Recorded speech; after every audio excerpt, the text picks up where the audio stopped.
Welcome back to our channel. Today we will talk about the modes of data collection. So there are basically three ways to conduct a survey and collect data. These three ways are: first, personal interview; second, mailing questionnaire; and third, telephonic interview. Now in personal interview, as the name suggests, personal interview is used when researcher has access to all the members. He conducts face-to-face interviews with the respondents. Now, what are its advantages? Advantages are, इसकी बहुत बड़ी खासियत है। Number एक कि ये सीधा जो आपका रिस्पोंडेंट है जिससे आप डेटा कलेक्ट करने जा रहे हैं उनसे आपको सीधा सीधा सामना होता है. So a personal contact or a bonding is established between the interviewer and the respondent. मतलब जिससे आप इंटरव्यू करने जाते हैं और आपके बीच एक पर्सनल बॉन्डिंग हो जाती है तो आपको क्वेश्चन पूछने में आसानी होती है. आप जिस तरीके का क्वेश्चन पूछना चाहते हैं वो पूछ सकते हैं. इसके अलावा interviewers can explain any query of the respondents and the study. अगर किसी जो रिस्पोंडेंट है उसे कोई दिक्कत है, कुछ क्वेरी अपनी क्लियर करना चाहता है तो the interviewer can explain it. Now the explanation of answers can be short. अगर आपको ऐसा लगता है कि उन्होंने कोई आंसर दिया है जो आपके समझ के परे है तो आप जो है उनसे वो आंसर का एक्सप्लेनेशन मांग सकते हैं. और this leads to any avoidance of any misinterpretation and misunderstanding. इस वजह से कोई भी गलत फहमी बचाव किया जा सकता है. Now reaction of respondents provides supplementary information. Reaction of respondents, किसी सवाल पे किस तरीके से रिस्पोंडेंट रिएक्ट कर रहा है, दिस प्रोवाइड्स सप्लीमेंट्री रिएक्शन. तो ये चीज़ जो है हम लोग अगर टेलीफोनिक इंटरव्यू या ले रहे हैं तो हमें नहीं मालूम चलेगा, बट कैसे किस तरीके से वो उस पे कोई सवाल पे रिएक्ट कर रहा है उससे हमें कुछ और अंदेशा भी होता है. तो these are called supplementary informations. Now we come to the demerits of this personal interview, क्योंकि हर सिक्के के दो पहलू होते हैं. So pros we talked, now we will talk about cons. Now the demerit is this is very expensive. Personal interview is very expensive, बहुत महंगा होता है. Because you have to go, so a lot of cost is entailed in it. जगह जगह जाना के लिए पैसे की ज़रूरत पड़ती है. दूसरे इसमें टाइम बहुत लगता है एक जगह से दूसरे जगह जाना. उसके अलावा जो है इंटरव्यूअर्स जो भी होंगे they must be trained. Takes a longer time to complete the survey. अब ज़्यादा ट्रेन करने में ट्रेनर को समय भी ज़्यादा लगेगा, तो it's a time taking process. Now the researchers में indirectly exercise and influence on respondents. Researcher जो है क्वेश्चन जब पूछता है तो कई बार न चाहते हुए भी उसके दिमाग में नहीं लेकिन एक पृष्ठभूमि में वो एक तरीके से जो रिस्पोंडेंट है या जो उत्तर दे रहा है उसके ऊपर एक दबाव बना देता है, जिसकी वजह से जो उत्तर देने वाला है वो कायदे से उत्तर नहीं दे पाता है. नाउ मेलिंग क्वेश्चनर्स, इसमें क्या होता है कि when questionnaire is sent to each individual by mail with a request to complete and return it by a given date. मतलब जब क्वेश्चंस को एक मेल चिट्ठी के फॉर्म में लिख करके क्वेश्चनर के रूप में बना करके भेजा जाता है लोगों को और उसके आंसर मांगे जाते हैं, then it is called mailing questionnaire. Now it allows the researcher to have, इसके advantages क्या क्या हैं? It allows the researcher to have access to people in remote areas. बहुत दूर दराज में लोग जो रहते हैं उनसे भी क्या कहते हैं, रिसर्चर की जो पहुंच है वो बन जाती है, जो कि जनरली पर्सनल इंटरव्यू में नहीं बन पाती है, दूर दराज के एरिया में नहीं जा पाता है, एक्सपेंसिव कम होता है, it is less expensive. Question एक जगह बना करके भेज दिया जाता है। सो इसमें एक्सटर्नल इन्फ्लुएंस जो है, जैसे कि अगर आप if in the collection of personal interviews some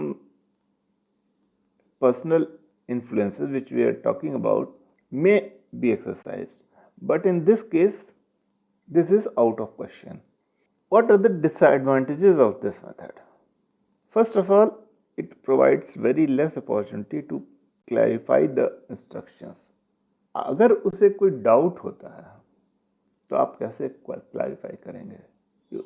So it has very limited opportunity to provide explanations. Also, the response rates are very low. Response rates generally बहुत low होते हैं because, और दूसरे very important thing is uncompleted replies, sometimes loss of questionnaire itself. So these are the shortcomings of this type of mailing questionnaires. Nowadays, some methods like SMS, surveying by SMS, are getting very popular through short messages, and online surveys. These are getting very popular. Now the third is telephonic interview. In this, the advantages are, over this telephonic interviews, we can directly ask the questions over the telephone.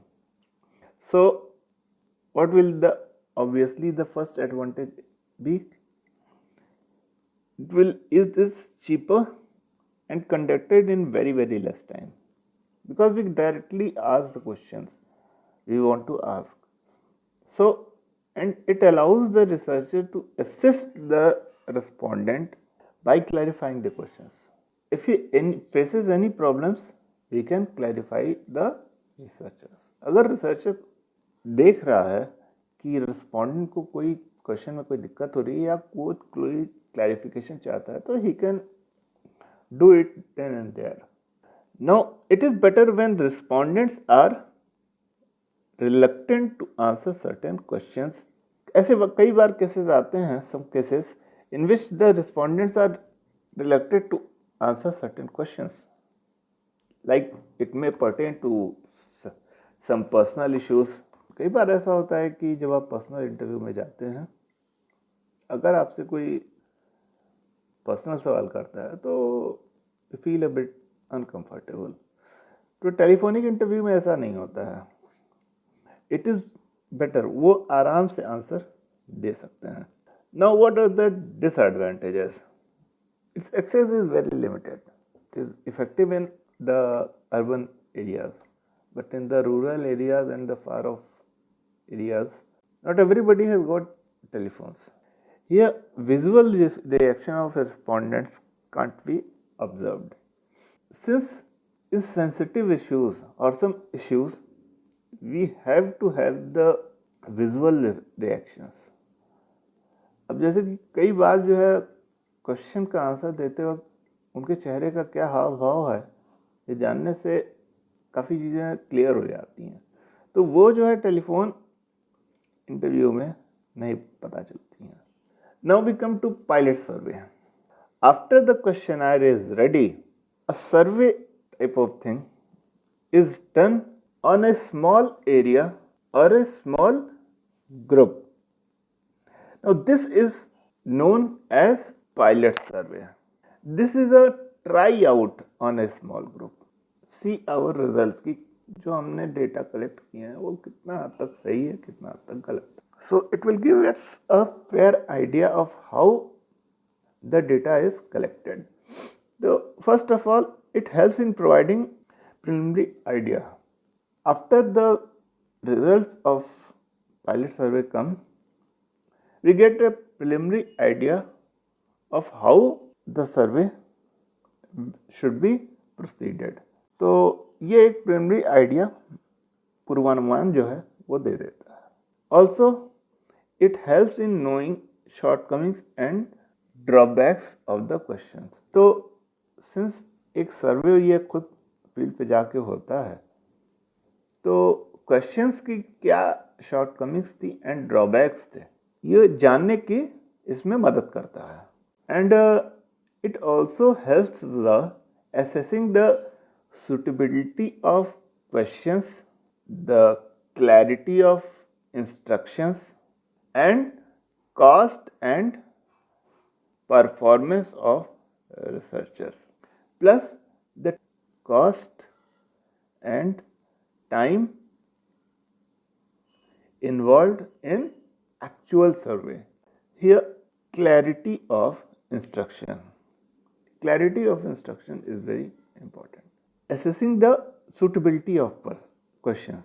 Questions जो थे हम लोगों ने बनाए थे उस questionnaire के लिए, कितने सही थे कितने नहीं सही थे. It gives an idea about how the closing of instruction or the clarity of instructions, किस टाइप के जो इंस्ट्रक्शन थे उसमें कितनी क्लैरिटी थी और कितना कम रखने की आवश्यकता थी. एंड परफॉर्मेंस ऑफ रिसर्चर्स, किस तरीके से उन्होंने परफॉर्म किया, कोई क्या कमी थी क्या नहीं कमी थी. इसके अलावा the cost and time, this is very important, cost and time. तो कॉस्ट कितना लगा और टाइम कितना लगा, तो किस तरीके से कॉस्ट और टाइम बताया जा सकता है.